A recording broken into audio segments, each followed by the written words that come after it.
Thoughts now of the German member of the European Parliament, Hans-Olaf Henkel. He's a member of the Liberal Conservative Reformers, part of the European Conservative and Reformist group.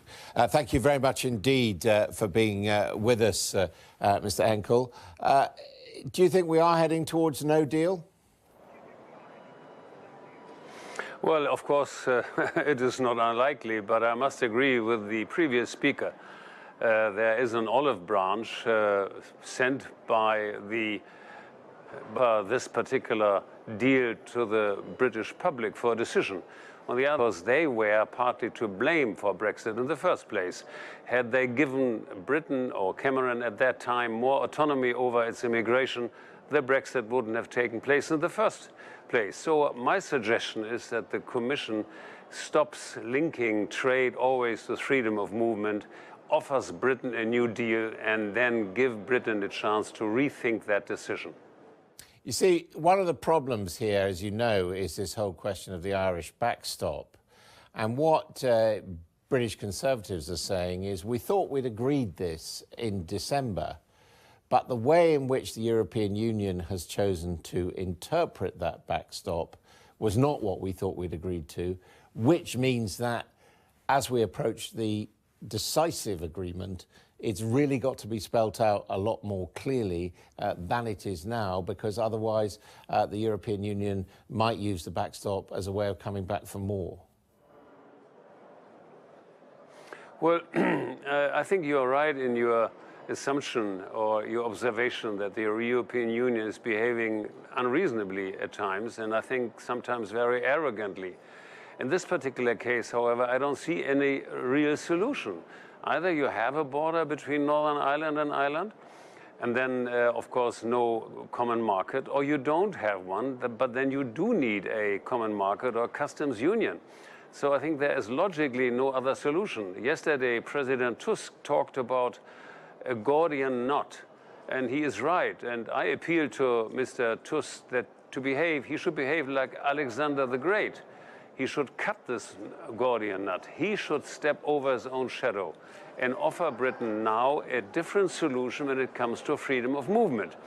This is either good for a better deal under the assumption of Brexit, but it would also be good in case Britain changes its mind, because even the Brexiteers could then say, okay, we got what we always wanted without the disadvantages of Brexit. But why not just say, look, we appreciate governments change, nothing can be forever. We can't have a backstop that is theoretically open forever, that the backstop would apply until the end of the transition period, for example, because this is, you know, a real problem for not just Mrs. May, but also for the Irish Democratic Unionists who are supporting her.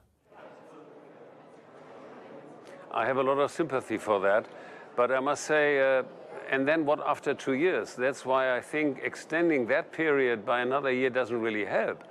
What would help is that right now, if there was no deal by tomorrow or in the next few weeks, that the European Union offers Britain more time to negotiate.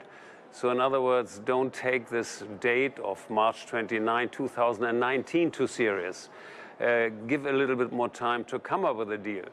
But at the same time, I think we should, in parallel, sorry? Actually delay Article 50. And don't forget, if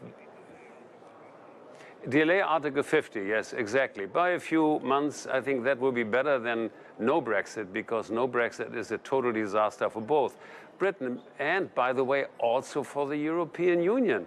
This is very often forgotten here, that Britain is very important to the European Union. After Brexit, Britain would be the European Union's largest customer, ahead of the United States, ahead of China.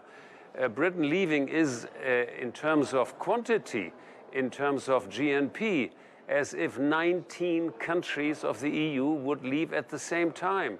So it's time also for Brussels to be more moderate vis-à-vis Britain, and they should try to do two things. Either make it possible that we have a reasonable deal which also satisfies British industry, and then it will also satisfy the European industry, or make a deal possible for Britain which enables the Remainers to get some more some more momentum for their own desire to have another referendum in Britain, because a democracy which can't change its mind if the facts have changed and the situation has changed ceases to be a democracy. But you see, the problem with that approach is it seems to me that we will only have a second referendum in the event of a deal not being agreed. If a deal's agreed, there won't be the political momentum conceivably in Britain to have a second referendum. Well, of course, that's for the British to decide for themselves. But from a, let's say, continental experience, we have ample examples. The Danish, for instance, voted 3 times. And when the French rejected the Lisbon Treaty was changed. And then the French accepted it. So you cannot say we will ask the British voters the same question until they get the right answer. The same question makes sense if the assumption has changed. So if the Brexiteers got at the end what they always wanted, for instance, more autonomy over their own immigration, then they could easily say, okay, well, under these conditions, we would like to stay in the European Union. And let's not forget, many other countries in Europe, in the meantime, also agree with Britain's position on more autonomy of immigration.